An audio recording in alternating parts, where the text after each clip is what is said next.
Hi అండి. ఈరోజు మనం ఒక కథ గురించి మాట్లాడుకుందాం. ఇది మనసుని హత్తుకునే ఒక చిన్న కథ. మనందరి జీవితాల్లోని ఒక ముఖ్యమైన విషయాన్ని ఇది మనకు గుర్తుచేస్తుంది.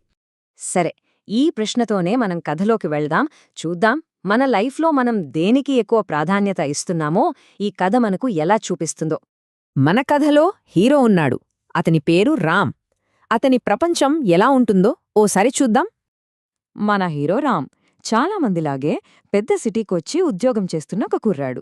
ఇక సిటీ లైఫ్ అంటే తెలుసు కదా, అదొక ఉరుకుల పరుగుల జీవితం.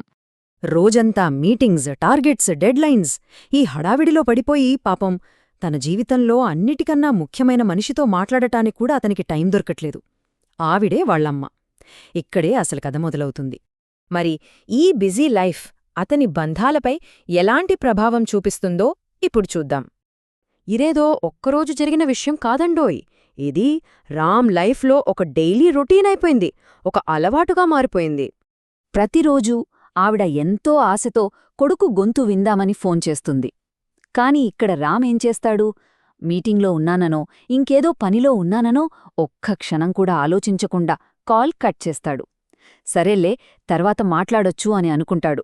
కాని ఆ తరువాత అనేది అస్సలు రాదు. కాని ఒకరోజు మాత్రం అంతా మారిపోయింది. కథలో ఒక పెద్ద మలుపు వచ్చింది. ఓ రోజు పని అయిపోయాక ఫోన్ చూసుకుంటే వాళ్ళ అమ్మ దగ్గర్నించి ఒకటో రెండో కాదు, ఏకంగా 15 మిస్డ్ కాల్స్. అప్పుడు అనిపించింది అతనికి ఇదేదో మామూలు విషయం కాదని. అయితే చూడండి, అతనికి కంగారు రాలేదు. దానికి బదులుగా కోపమొచ్చింది. అబ్బా, ఎందుకెన్నిసార్లు చేస్తున్నారు అని ఒక రకమైన విసుగుతో తిరిగి కాల్ చేశాడు. కాని అటుపక్క ఫోన్ లిఫ్ట్ చేసింది వాళ్ళ అమ్మ కాదు, ఎవరో తెలియని ఒక గొంతు. ఆ గొంతు చెప్పిన మాటలు ఇవి: మీ అమ్మగారు హాస్పిటల్లో ఉన్నారు, లాస్ట్ స్టేజ్లో, వెంటనే రండి. అంతే. ఆ మాటలు వినగానే రామ్ కాళ్ల కింద భూమి కంపించినట్టయింది. ఒక్క సెకండ్లో ఆ కోపం, ఆ విసుగు అన్నీ మాయమైపోయాయి. గుండె ఆగిపోయినంత పనయింది. ఇక అప్పుడు మొదలయింది అసలు పరుగు. పశ్చాత్తాపంతో, భయంతో హాస్పిటల్ వైపు వెళ్తున్నాడు. అతని మైండ్లో ఒకటే ఆలోచన: సమయంతో పోటీ పడుతున్నాడు. అమ్మని ఒక్కసారైనా చూడగలనా, మాట్లాడగలనా అన్న ఆందోళనతో హాస్పిటల్ వైపు పరుగుపెట్టాడు.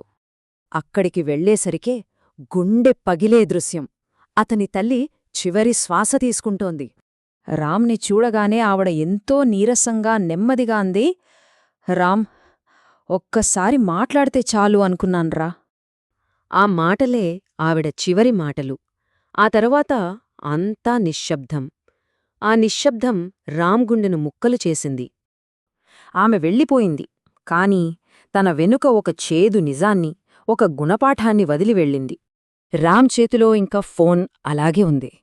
చూడండి, ఏ ఫోనైతే ఇన్నాళ్ళు వాళ్ళిద్దరి మధ్య ఒక అడ్డుగోడలా ఉందో అదే ఫోన్ ఇప్పుడు అతని చేతిలో నిర్జీవంగా ఉంది. ఇంకా ఆ ఫోన్ స్క్రీన్ మీద వాళ్ళమ్మ ఫోటోతో అమ్మ కాలింగ్ అని కనిపిస్తోంది.